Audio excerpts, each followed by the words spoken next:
Hi, today I thought I'd try a little experiment and see if I could make a video to demonstrate to you some principles of studio lighting.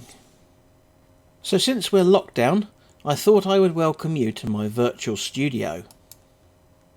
So this is my studio, and today I've decided to use some common equipment that you might all have. So we're going to be using a speed light on a stand rather than fancy studio lights, and I thought I would teach you how to set up Rembrandt lighting in this studio.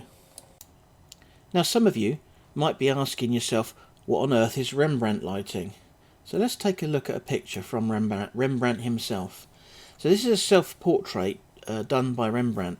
He was very famous for creating this triangle of light underneath the eye, which is caused by the shadow cast from the nose meeting the shadow on the other side of the face.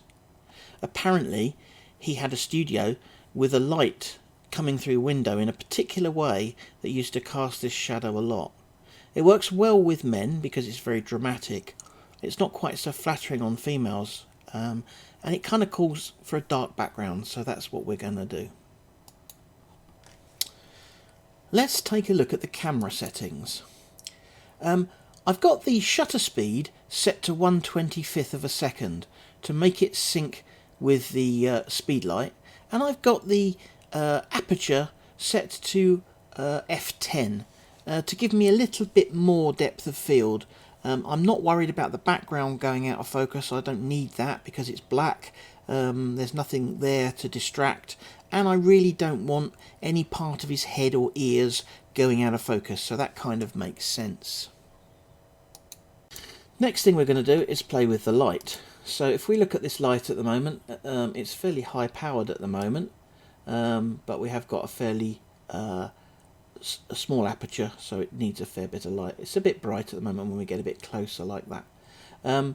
As you can see, when I click on this light, the light is pointing directly at the model's face at the moment, and so we can shift it around and create the shadows where we want. It isn't actually making the right shape at the moment.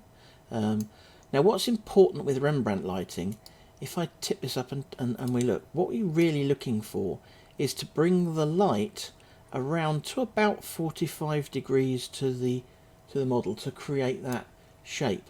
But as you can see, it's not casting the shadow down, it's only casting it across, and what we really want it to do is to make a slightly longer shadow.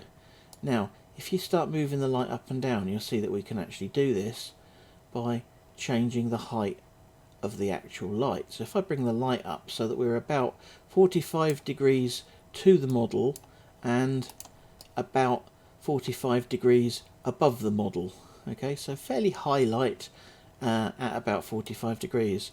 Now you can actually adjust this around until that light is where you want it. We're getting quite a nice triangle on the model's head there, look.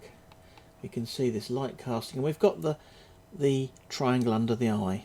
It's a bit harsh at the moment because the light's too bright. So let's bring the power of the light down a little bit until it shows us what we're looking for. There we go. Bit of trial and error till we get the exposure that we want. And there we are. That's quite a nice looking picture. So let's take that picture and review it. So there we go. Rembrandt lighting.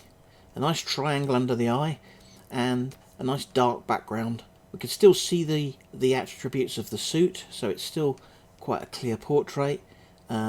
His face is nice and clear on this side. We could go further, we could add fill lights and stuff and make it look different, but for a very dramatic, low-key picture, that's a basic Rembrandt shot. So there you have it. Setting up Rembrandt lighting at its very simplest. We can do more to this. I just wanted to create something very straightforward that you can play with your one light, and maybe try and do some of this work. You can use any kind of black background, you can use coloured backgrounds, you can even use a white background. The further you move your model away from the background and the less light that spills on the background, the darker it will be because of the inverse square law, meaning that the light will fall off and it won't light the background. So thank you very much for watching. I hope you enjoyed that, and if you did, maybe there'll be some more from me. Thanks very much and goodbye.